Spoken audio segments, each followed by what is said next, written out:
الحمد لله نحمده ونستعينه ونستغفره ونؤمن به ونتوكل عليه ونعوذ بالله من شرور أنفسنا ومن سيئات أعمالنا من يهده الله فلا مضل له ومن يضلله فلا هادي له ونشهد أن لا إله إلا الله وحده لا شريك له ونشهد أن سيدنا ونبينا وحبيبنا ومولانا محمدا عبده ورسوله صلى الله عليه وعلى آله وأصحابه وبارك وسلم تسليما كثيرا كثيرا. أما بعد، قال الله سبحانه وتعالى في القرآن العظيم: أعوذ بالله من الشيطان الرجيم. بسم الله الرحمن الرحيم. اقرأ باسم ربك الذي خلق خلق الإنسان من علق اقرأ وربك الأكرم الذي علم بالقلم علم الإنسان ما لم يعلم. صدق اللہ العظیم. ایک بار درود شریف پڑھ لیں. اللہم صلی علی محمد وعلی آل محمد کما صلیت علی ابراہیم وعلی آل ابراہیم انک حمید مجید. اللہم بارک علی محمد وعلی آل محمد کما بارکت علی ابراہیم وعلی آل ابراہیم انک حمید مجید. سب سے پہلے تو جناب ڈاکٹر سعود صاحب اور ان کی ٹیم کو مبارکباد کہ انہوں نے ایک دینی فکر کی اور لوگوں کو جوڑنے کی اور ان تک دین کی بات پہنچانے کی کوشش کی ہے. اللہ پاک اس مجلس کو قبول فرمائے اور جتنے نوجوان جڑے ہوئے ہیں اللہ پاک ان کی محنتوں کو برابر فرمائے. جو علماء یہاں تشریف لائے ہیں قابل قدر ہیں، اللہ پاک ان کی آمد کو بھی قبول فرمائے، ان کا سایہ ہمارے اوپر تادیر قائم فرمائے. مجھے جو عنوان ملا ہے وہ ایک تعلیم اور ایجوکیشن ہے. بہت لمبی چوڑی بات تو نہیں کرنی ہے، حالانکہ مجھ سے کہا گیا ہے کہ آپ انلمیٹڈ بات کریں، لیکن بات وہ بہت اچھی ہوتی ہے جو مختصر ہو اور جامع ہو. ایک دل میں داعیہ اور ساتھ ساتھ میں ایک درد پیدا ہوا امت کے حالات دیکھ کر اور تاریخ کے اوراق دیکھ کر. ہسٹری آف اسلام کیا ہے اور پیغام قرآن کا کیا ہے؟ ایک طرف تو قرآن کریم ہے جو یہ کہتا ہے کہ ان ھذا القرآن یہدی للتی ہی اقوم. قرآن کوئی سجانے کی چیز نہیں ہے یا ہاتھ میں لے کر کے قسم کھانے کی چیز نہیں ہے.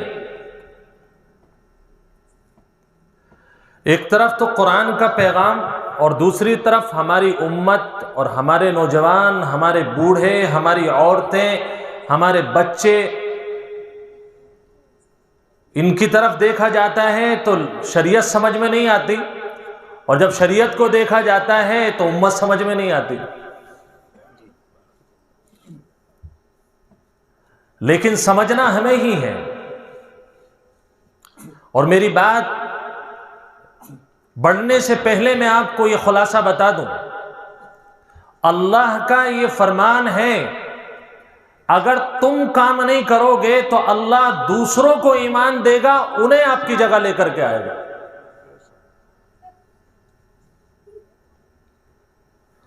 قرآن کا معنی کیا ہے؟ ہم کہتے ہیں قرآن کریم، القرآن الکریم، القرآن المجید۔ لفظ قرآن، قرأ یقرأ، قرآن کے معنی آتے ہیں بار بار پڑھنے کے۔ قرأ یقرأ قراءۃ وقرآنا، عربی اصطلاح کے مطابق قرآن کا مطلب یہ ہے بار بار پڑھنا، بار بار اسٹڈی کرنا، بار بار اس کا مطالعہ کرنا، بار بار دیکھنا۔ کتنی بار دیکھتے ہیں ہم قرآن کو؟ اس کا مطلب ہے کہ اگر اس قرآن کو بار بار نہیں پڑھا جائے گا تو قرآن سمجھ میں نہیں آئے گا آپ کے۔ اور جو قرآن جس قوم سے وابستہ ہے، قرآن سے اس کی امید ہے، قرآن سے اس کی ترقی ہے، اور وہ قوم یہ کہے کہ ہم قرآن کے علاوہ سب کچھ پڑھ لیں گے، قرآن نہیں پڑھیں گے، تو ظاہر سی بات ہے قرآن آپ کے پشت کے پیچھے جائے گا تو آپ کی ترقی بھی آپ کے پشت کے پیچھے ہی جائیں گے۔ تعلیم کیا ہے؟ میں آپ کو دو چیزیں باور کرنا چاہتا ہوں۔ نمبر ایک، ضرورت زندگی، علم برائے ضرورت زندگی، اور ایک ہے علم برائے مقصد زندگی۔ دو باتوں کو میں آپ کو پورے بیان میں سمجھاؤں گا انشاءاللہ۔ ضرورت زندگی کس کو کہتے ہیں؟ ضرورت کہا جاتا ہے جس کے بغیر زندگی نہ چل سکتی ہو۔ ایک علم ضرورت زندگی ہے، ایک علم مقصد زندگی ہے۔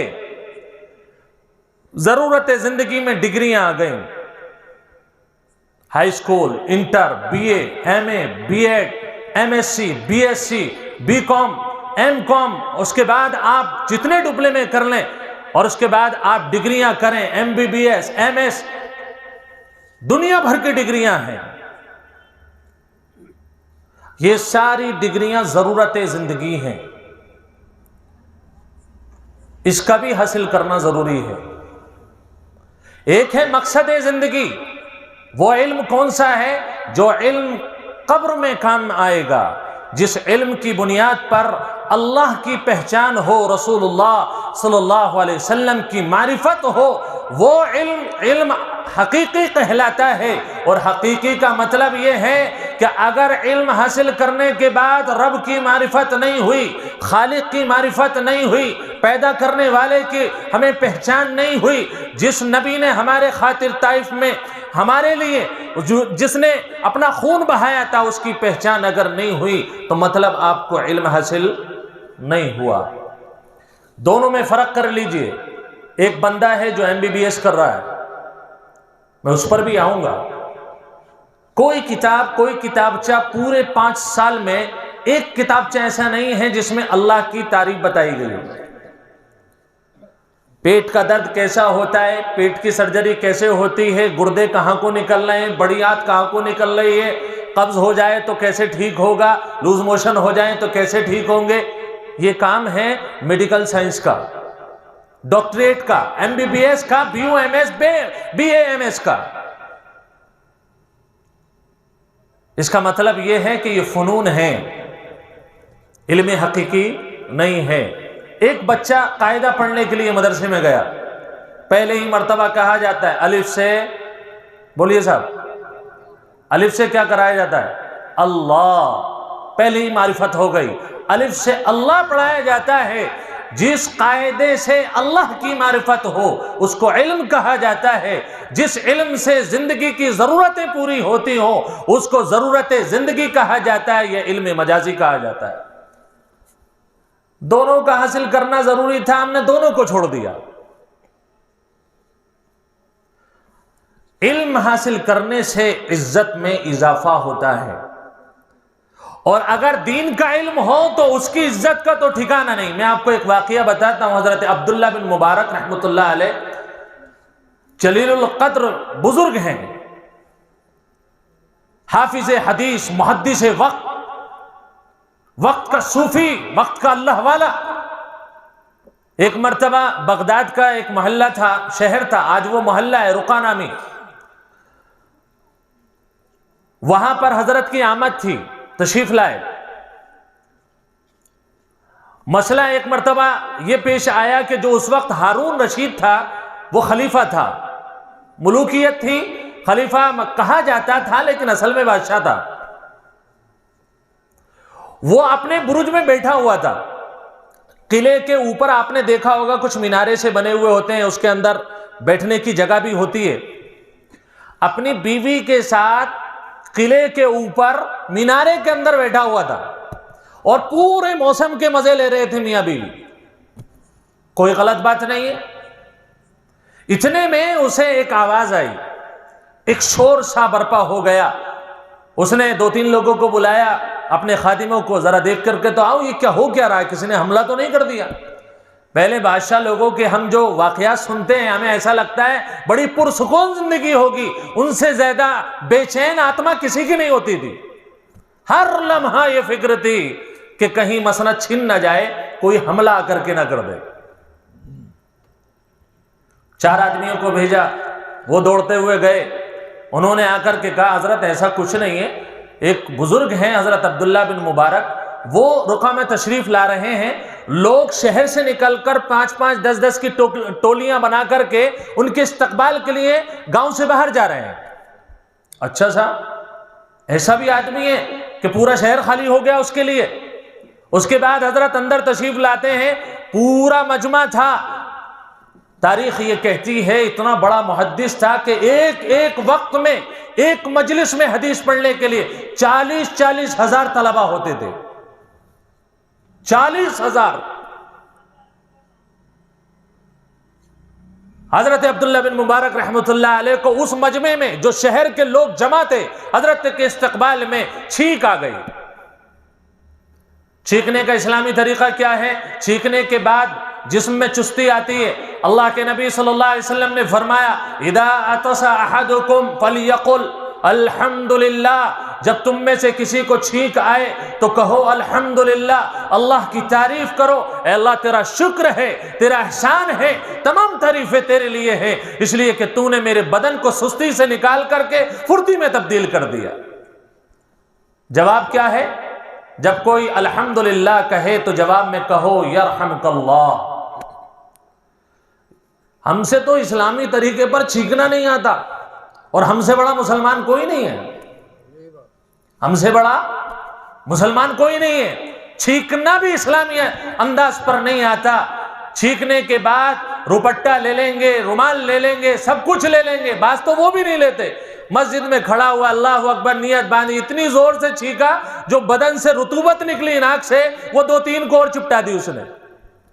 کیا بدتمیزی ہے! اللہ کے نبی محمد رسول اللہ صلی اللہ علیہ وسلم نے ہر جگہ ہماری رہنمائی فرمائی۔ اللہ کے نبی صلی اللہ علیہ وسلم کا انداز تھا جب آپ چھینکتے تھے، روایت یہ کہتی ہے کہ آپ ہاتھ لگاتے، اگر کپڑا ہوتا تو آپ ناک اور منہ سے کپڑا لگاتے۔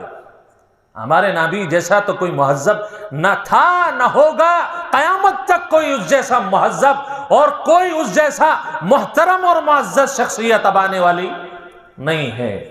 اللہ کے نبی صلی اللہ علیہ وسلم کی سنت کو انہوں نے ادا کیا، کہا الحمدللہ، پورے مجمع نے جواب دیا یرحمک اللہ۔ اتنی زور سے آواز آئی کہ قلعے کی دیوار میں جھنجھناہٹ سی بول گئی، اور وہ پریشان ہو گیا ہارون رشید کہ آخر آج کون سا آدمی ایسا آ گیا۔ بیوی نے ایک طنزیہ جملہ کہا، بھائی بیوی بادشاہ کی ہو یا فقیر کی ہو، بیوی بیوی ہی ہوتی ہے، اس کے پاس ہر طرح کے پیترے ہوتے ہیں شوہر کا مذاق اڑانے کے لیے۔ بہرحال اس نے بھی ایک چٹکلا لیا، کہنے لگے آپ اپنے آپ کو بہت بڑا بادشاہ سمجھتے تھے آج تک، کہ آدھی دنیا پر حکومت کرتے ہیں لوگ، ہماری بڑی عزت کرتے ہیں۔ ارے دیکھو عزت اسے کہتے ہیں، کسی آدمی کو کرائے پر نہیں بلایا ہے۔ ریلی کے اندر آج اگر آدمی بلانے ہیں 50 روپے اور 500 روپے پر کرائے کے ٹٹو لائے جاتے ہیں، اس کے بعد نعرے لگوائے جاتے ہیں یہ اللہ والے ہیں، بزرگ ہیں، اللہ کے کلام کو انہوں نے اہمیت دی۔ آج سینکڑوں کی تعداد میں رکا کے باہر لوگ استقبال کرنے گئے ہیں۔ بیوی نے کہا تم اپنے آپ کو بادشاہ کہتے ہو، میرے نزدیک حقیقت میں یہ لوگ بادشاہ ہیں جن کے دلوں میں اللہ اور اس کے رسول کے کلام محفوظ ہیں۔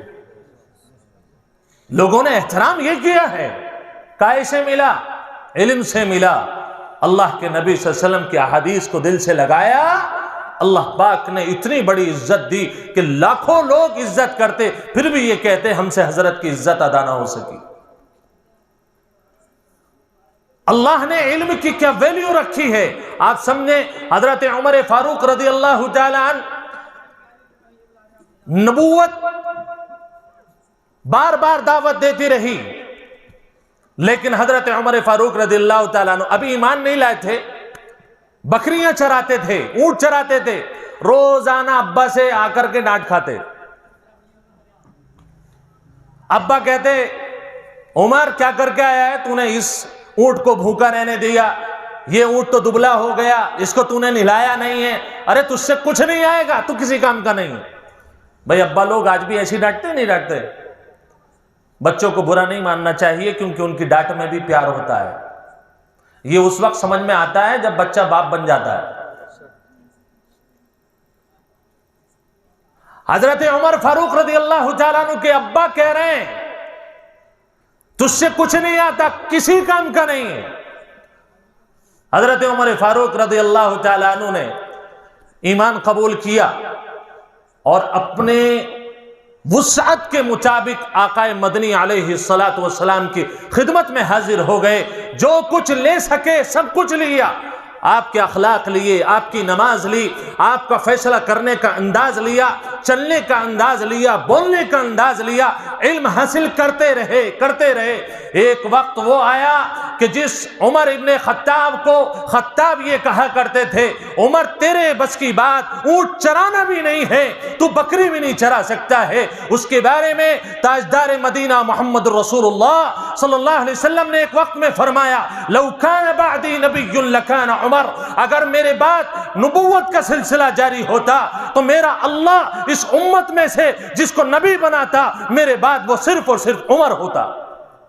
اللہ نے نبی کی صحبت میں اور اس کے علم کی برکت سے اتنا بڑا مرتبہ عطا کر دیا۔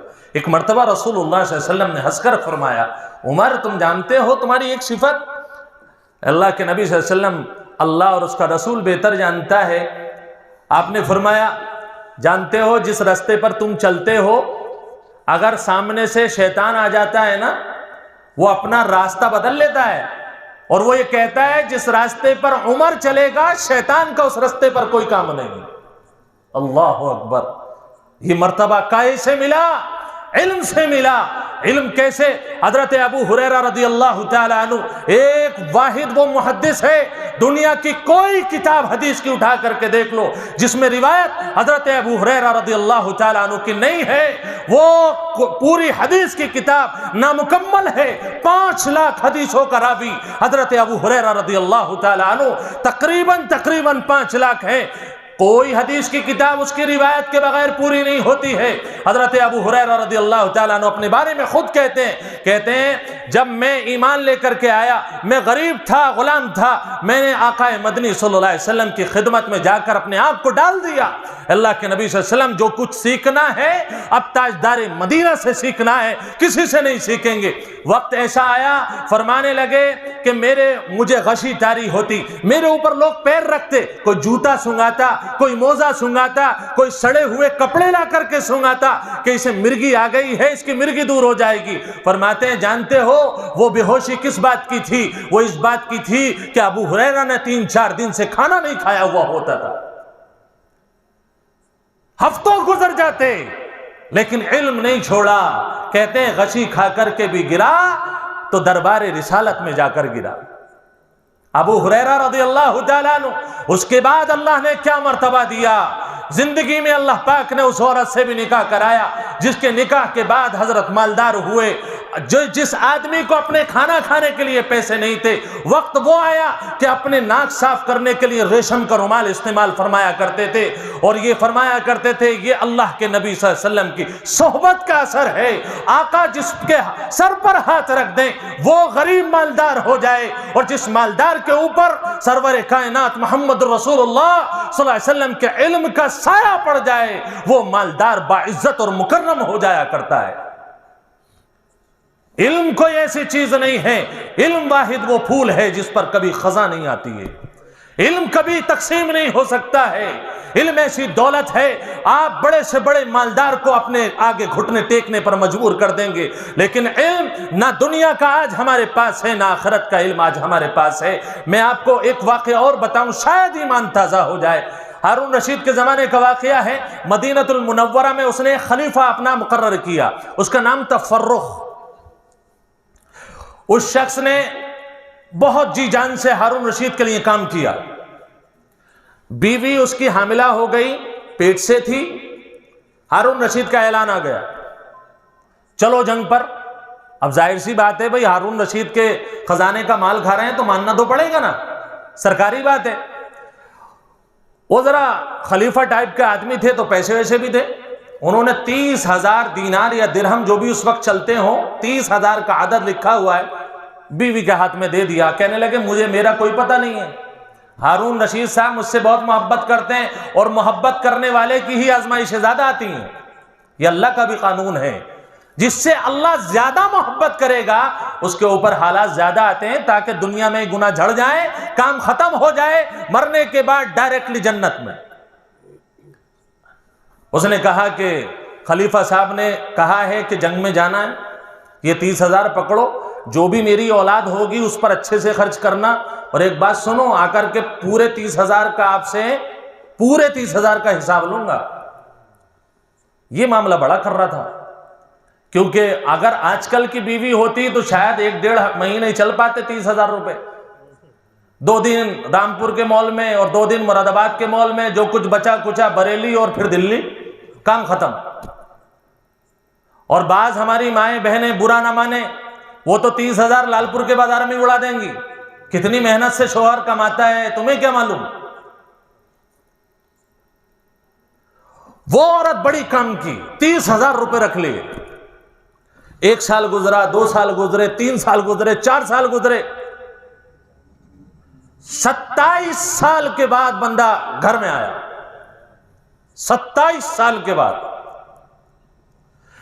مدینے میں آیا، 27 سال کے بعد تاریخ یہ کہتی ہے اس 27 سال میں 27 شہر فتح کیے اس نے۔ اب جیسے ہی مدینے میں انٹری کی تو ہونا کیا چاہیے تھا بھائی، ہمارے خلیفہ ہیں، ہمارے یہاں کے ذمہ دار ہیں، 27 شہر فتح کر کے آ رہے ہیں تو پورے شہر کو باہر چلے جانا چاہیے تھا استقبال میں۔ ایک آدمی نہیں گیا۔ اب وہ بڑا پریشان، اور جب آیا تو مسجد نبوی صلی اللہ علیہ وسلم پر نگاہ پڑی اس کی، دیکھا کہ ایک آدمی لڑکا سا 26-27 سال کی عمر ہے، اور ممبر پر بیٹھا ہوا بیان کر رہا ہے، پورے مدینے کے جتنے سرمایہ دار، جتنے بھی بزرگ جوان جو بھی تھے، وہ سب اس کی مجلس میں بیٹھے ہوئے، اس وجہ سے کوئی اس کے استقبال میں ہی نہیں گیا۔ بولے حضرت کا بیان نہ چھوٹے، یہ سیاسی آدمی تو آتے جاتے رہتے ہیں۔ اب یہ بات دیکھ کر کے ظاہر سی بات ہے ناگوار تو گزرے گی بھائی۔ آ کر کے بیوی کے پاس آیا، سلام دعا ہوئی، بیوی نے فوراً کھانا لگایا، دسترخوان بچھایا، کھانا کچھ اندر جا رہا ہے، کچھ بک بک کر رہا ہے۔ بیوی نے کہا سب خیریت ہے؟ بولے صاحب خیریت کیا ہے، 27 سال بعد لوٹ کر کے آیا ہوں، پہلی بات تو یہ ہے کہ جو میں نے 30,000 روپے دیے تھے نا اس کا حساب دو۔ وہاں کا غصہ یہاں نکالا، بولے جو 30,000 دیے تھے، بولے اس 27 سال میں وہ تمہیں 30,000 یاد رہے؟ میرا کیا ہوا، میری اولاد کا کیا ہوا، کچھ پتہ نہیں، 30,000 کا پہلے حساب لے لو تم۔ بولے بیگم بات یہ ہے، میں اتنا بڑا آدمی ہوتے ساتھ میرے استقبال کے لیے 27 سال کے بعد 27 شہر فتح کر کے آ رہا ہوں، ایک آدمی نہیں گیا، اس لڑکے کے بیان میں سب بیٹھے ہوئے، مجھے یہ پسند نہیں آیا۔ بولے اچھا انہیں پتا تھا یہ کون ہے؟ انہوں نے کہا کہ اگر وہ جو تمہارے 30,000 جس کا حساب لے رہے ہو، وہ لڑکا جو عزت والا آپ سمجھ رہے ہو، اسی کو خرید لیں 30,000 میں۔ اور ان کا دماغ شوق، کہنے لگے پاگل ہو گئی، اتنا بڑا آدمی میں ہوں، میرے استقبال کے لیے باہر نہیں نکلی قوم، تو یہ بتاؤ یہ لڑکا کتنا باعزت ہوگا ان کے نزدیک کہ خلیفۃ الوقت کو لینے کے لیے شہر کے باہر نہیں گئے اور اس کا بیان سن رہے ہیں۔ یہ بہت قیمتی بچہ ہے، یہ تم سے 30,000 میں ہارون رشید کا پورا خزانہ لے آؤ، لیکن یہ آدمی اور اس بچے کو تم خرید نہیں سکتی ہو۔ کہنے لگے اگر خرید لیا تو؟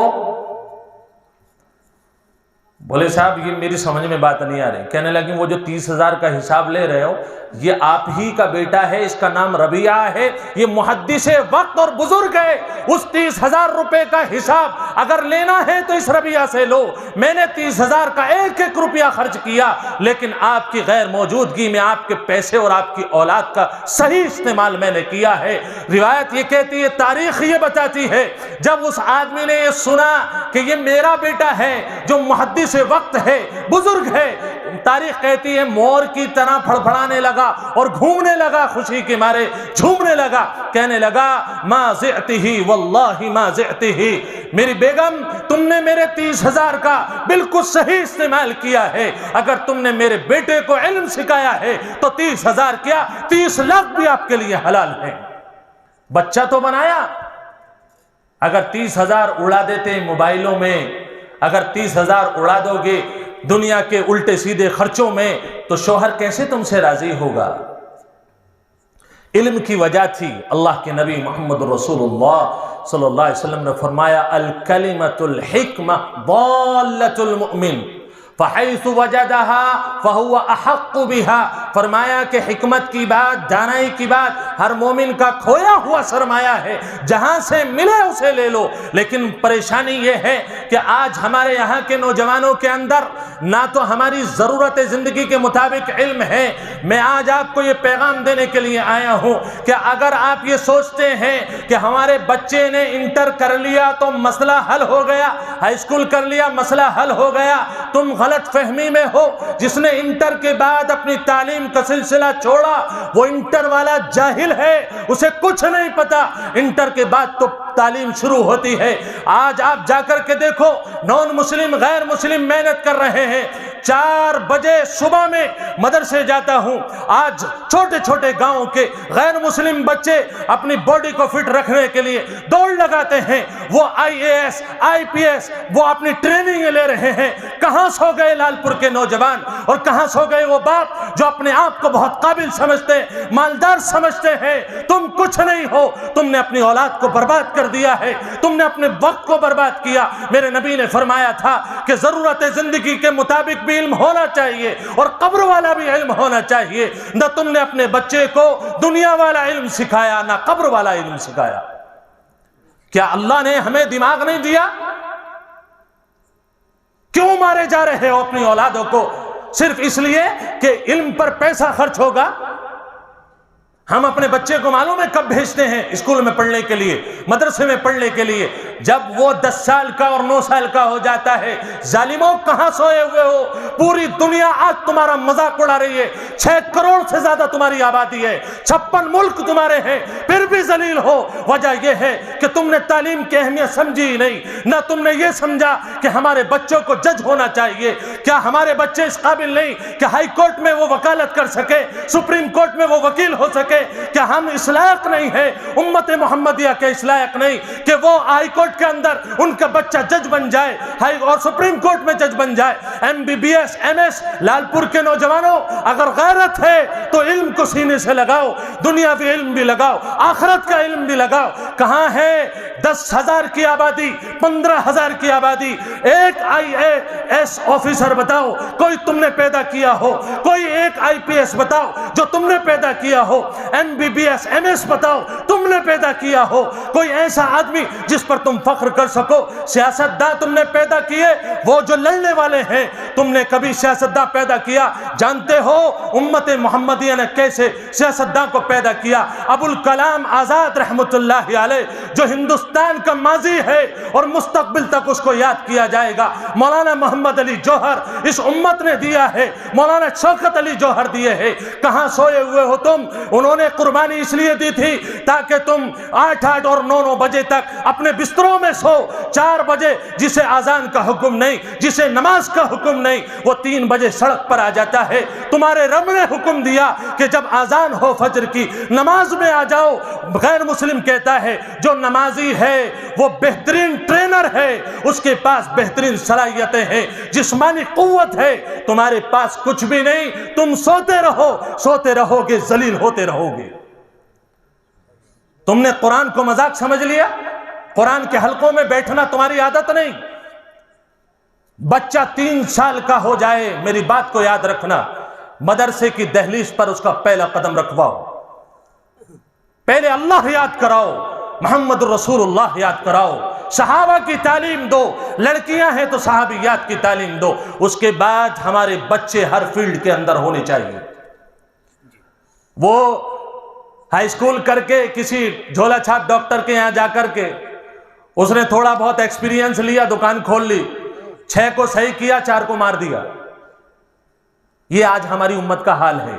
اب میں بتاؤں آپ کو سائنٹسٹ کیا تھے. آپ سائنٹسٹ کا حساب لگائیں گے 1500 عیسوی کے آخر میں، 1500 عیسوی کے آخر میں محمد بن موسیٰ الخوارزمی سائنٹسٹ تھا. ابو القاسم الزہراوی سائنٹسٹ تھا. محمد بن زکریا الرازی بہترین ڈاکٹر اور کیمسٹری کا بہترین پروفیسر تھا. 12 جلدوں میں کتاب لکھی الحاوی کے نام سے، حیدرآباد پاکستان سے چھپی. وہ آپ جانتے ہیں القانون فی الطب کے نام سے ابن سینا نے کتاب لکھی جو آج یورپ کی یونیورسٹیوں میں پڑھائی جا رہی ہے. تمہاری امت کے اندر نہ تو کوئی سائنٹسٹ کم ہوئے، نہ ہی تمہارے اندر ڈاکٹر کم ہوئے. اللہ کے نبی صلی اللہ علیہ وسلم کی زندگی طب سے اور میڈیکل سائنس سے بھری ہوئی ہے. تم نے کبھی پڑھائی نہیں اپنے نبی کی زندگی کو. تم تو صرف حلوے اور ماڑے میں لگے رہے، تم تو کھانے اور پینے میں لگے رہے. تم نے کبھی یہ سوچا ہی نہیں کہ اگر ہمارا بچہ جاہل ہو جائے گا تو قوم کا، اس امت کی جو مستقبل ہے وہ خطرے میں پڑے گا یا نہیں پڑے گا. تم نے نوجوان تیار کیے، پہلی بات تو ان کی تعلیم پر خرچ نہیں کیا. 50,000 کا موبائل لے کر دے دیا، کبھی 5,000 کا کورس لے کر کے نہیں دیا. تم نے ان کے ساتھ ظلم کیا. تم نے انہیں بائکیں لے کر کے دی، آپ نے انہیں 4 ٹائر، تم نے فارچونر اس کو لے کر کے دی، لیکن کبھی اس کے ہاتھ میں قلم اور کتاب آپ نے دی. آپ نے ان کو آوارہ بنا دیا. گلیوں کے کناروں پر وہ کھڑے ہوئے ہیں، لڑکیوں کو تاک رہے ہیں، لڑکیاں ہیں لڑکوں کو تاک رہی ہیں. صرف یہی کام امت کا رہ گیا تھا. نوجوانوں تم سے اپیل ہے، ہو سکتا ہے بوڑھوں کی بات میری سمجھ میں نہ آ رہی ہو، لیکن جوانوں کی سمجھ میں آئے گی. آج اگر انٹر کر کے رک گئے تم، دنیا میں کہیں پر بھی منہ دکھانے کے لائق نہیں رہو گے. امت کہہ رہی ہے ہمارا لال پور اتنا پچھڑا ہوا نہیں ہے، تمہارے پاس پیسہ نہیں ہے. ماں باپ کنجوسی کر رہے ہیں، انہیں دھمکی دو، سمجھاؤ ہم چندہ کر لیں گے، ہم بھیک مانگ لیں گے، لیکن ہم کبھی تعلیم کو نہیں چھوڑیں گے. اگر بزرگوں تمہاری سمجھ میں میری بات آ رہی ہو، 3 روٹی کی خوراک ہے، 2 کھا لو، 1 بچاؤ اور بچے کو پڑھاؤ. نہیں پڑھاؤ گے، غلط آپ کے ہاں S P S S P آئیں گے، ڈسٹرکٹ منسٹر آئیں گے، ڈی ایم آئیں گے اور تمہارے لیے غلط فیصلے کریں گے. امت میں پاور بڑھانی ہے. اگر ہندوستان کے اندر ہمارے یہاں آپ دیکھیں ٹریننگ سینٹر، مجھے ایک بات یاد آ رہی ہے، ماسٹر طارق صاحب، ان کے بیٹے تھے ساجد صاحب مرحوم، ان سے ایک مرتبہ بات ہو رہی تھی. میں نے کہا آپ پولیس میں ہیں اور ٹرینر ہیں، آپ بتائیے مسلمانوں کے طبقے کا کیا حال ہے. جواب سنیے، بولے ہزاروں میں 4-5 مسلمان ہوتے ہیں. تمہیں دہشت گرد نہیں کہا جائے گا تو کس کو کہا جائے گا؟ کیوں نہیں گئے آپ اگر فجر کی نماز پڑھتے، تہجد پڑھتے تو ٹریننگ اچھی ہو سکتی تھی. 5 ادھر 999.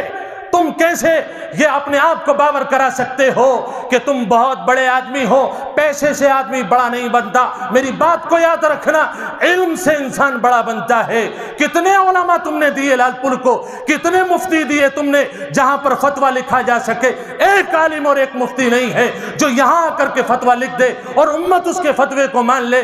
کیا ہو گیا امت کو؟ نہ دینی فیلڈ میں ہم ہیں، نہ دنیاوی فیلڈ میں ہم ہیں. کس جگہ کو کھو گئے آپ؟ اگر یہ دیکھنا چاہتے ہیں ہمارے پاس پیسہ نہیں ہے، 2-3 لوگوں کی واقعات میں آپ کو بتاؤں گا. ایک ابو حاتم رازی رحمت اللہ علیہ حافظ الحدیث ہیں. ان کا واقعہ ہے کہ جس وقت وہ پڑھنے کے لیے گئے نا، ان کے پاس پیسے ختم ہو گئے. انہوں نے دیکھا میری اماں نے جوڑا دیا تھا، کپڑے دیے تھے. کہنے لگے میں نے اپنے کپڑے بیچ دیے، کپڑے بیچ دیے. کہتے ہیں اس کے بعد بھی پور نہ پڑی. کہنے لگے میں نے 9,000 میل تک علم حاصل کرنے کے لیے سفر کیا. 9,000 میل. کہتے ہیں جب 9,000 پر پہنچا تو میری گنتی نے جواب دے دیا, میں نے کہا اب تو چلنا ہی ہے, میں نے حساب رکھنا ہی بند کر دیا. 9,000 ایٹ لیسٹ تھا, کم سے کم. اس کے بعد کیا کیا؟ امام بخاری رحمۃ اللہ علیہ کے بارے میں آتا ہے 3 دن تک جنگل کے پتے کھاتے رہے. 3 دن تک. جانتے ہو ان کی کون سی کتاب ہے؟ اصح الکتب بعد کتاب اللہ. قرآن کے بعد اگر اسلام میں سب سے معتبر کوئی کتاب ہے تو وہ بخاری. ایسی لکھ دی گئی. حضرت 2 راوی یہ کہتے ہیں, حضرت کے شاگرد یہ کہتے ہیں, امام بخاری رحمۃ اللہ علیہ رات میں پڑھنے کے لیے 20 مرتبہ اٹھ کر کے بیٹھتے تھے. 20 مرتبہ. امام مالک رحمۃ اللہ علیہ کے پاس پیسے ختم ہو گئے. حافظ الحدیث, فقہ کے بہترین ماہر, عالم دین, فقیہ. کہتے ہیں ایک دن جب میں نے چاروں طرف دیکھا کچھ سمجھ میں نہیں آیا, ایسی لیٹا رہا, چھت پہ نگاہ پہنچ گئی. چھت پہ لکڑیاں پڑی ہوئی تھیں, گولے کڑیاں پڑی ہوئی تھیں. کہنے لگے بس میری سمجھ میں آ گیا. میں نے وہ چھت توڑی, لکڑیاں نکالی اور بازار میں بیچ کر کے میں نے اپنی کتابوں کا خرچہ اٹھایا. اللہ اکبر. آپ مرغے توڑ رہے ہیں, آپ بڑے کے قور میں کھا رہے ہو, چھوٹے کے قور میں اللہ کھلا رہا ہے, بکریاں کھا رہے ہو, بکرے کھا رہے ہو, کہ اتنا نہیں کر سکتے کہ ایک ٹائم دال کھا کر کے اپنے بچوں کو پڑھا لو؟ اگر آج کی تقریر کے بعد بھی اپنے بچوں کو آپ نے نہیں پڑھایا, خدا کی قسم میدان حشر میں آپ کا گریبان پکڑ لوں گا. اپنے بچوں کو پڑھائیے اور سب سے پہلے دین کی تعلیم دیجئے جس سے اللہ کی معرفت ہو جائے. پھر دنیا کی تعلیم میں پیچھے مت ہٹیے. میرا دل تڑپتا ہے جس وقت غیر مسلم کے پاس ایک مسلمان اپنے قضیے لے کر کے جاتا ہے. دین ہمارے پاس, نبی ہمارے پاس, قضات ہمارے پاس, سب کچھ ہمارے پاس, فیصلے ہمارے غیر مسلم کرے گا. سیاستداں حضرت عمر فاروق رضی اللہ تعالیٰ. جانتے ہیں پولیس کا سب سے پہلا ڈپارٹمنٹ کس نے قائم کیا؟ تاریخ کہتی ہے سب سے پہلی بھرتی سیدنا حضرت عمر فاروق رضی اللہ تعالیٰ نے شروع کی. سب کچھ ہے آپ کے پاس, سب کچھ ہے, لیکن آپ کے پاس یہ دماغ استعمال کرنے کے لیے وقت نہیں ہے. نہیں کرو گے ذلیل ہو جاؤ گے. حضرت نے ایک آیت پڑھی تھی, وَمَا خَلَقْتُ الْجِنَّ وَالْإِنسَ إِلَّا لِيَعْبُدُونَ. ہمیں ضرورت زندگی بھی دیکھنی ہے اور قبر میں کام آنے والا صرف قرآن ہے, قرآن کے علاوہ کچھ نہیں ہے. ٹائم بہت زیادہ ہو جائے گا. میں آپ سے ہاتھ جوڑ کر کے اپیل کرتا ہوں, اگر چھوٹے بچے ہیں تو ان کو مدرسوں میں بھیجیں, اور اگر بڑے بچے ہیں تو آپ ان کو جماعتوں کے ذریعے سے دین سکھائیں, جماعتوں میں بھیجیں. اس کے بعد قرآن سیکھنے کے لیے مدرسوں میں آپ خوش قسمت ہیں, کونے کونے پر مدرسے ہیں. اس کے بعد یونیورسٹی میں بھیجیے, آپ کالجز میں بھیجیے, آپ ہر فیلڈ میں ہمارا ایک مسلمان بچہ ہونا چاہیے. انشاءاللہ کوشش کریں گے صاحب. اللہ پاک ہماری بستی میں ہر فن مولا ہمارے بچے, ٹیلنٹڈ بچے ہماری بستی کے اندر عطا فرما دے. ہمارے بچوں کو MBBS, MS اور سپریم کورٹ, ہائی کورٹ کے وکیل اور جج بنائے. اللہ تبارک و تعالی حشر کے میدان میں بحیثیت ایک امت محمدیہ ہم لوگوں کو سرخرو فرمائے. آمین. وآخر دعوانا ان الحمد للہ رب العالمین.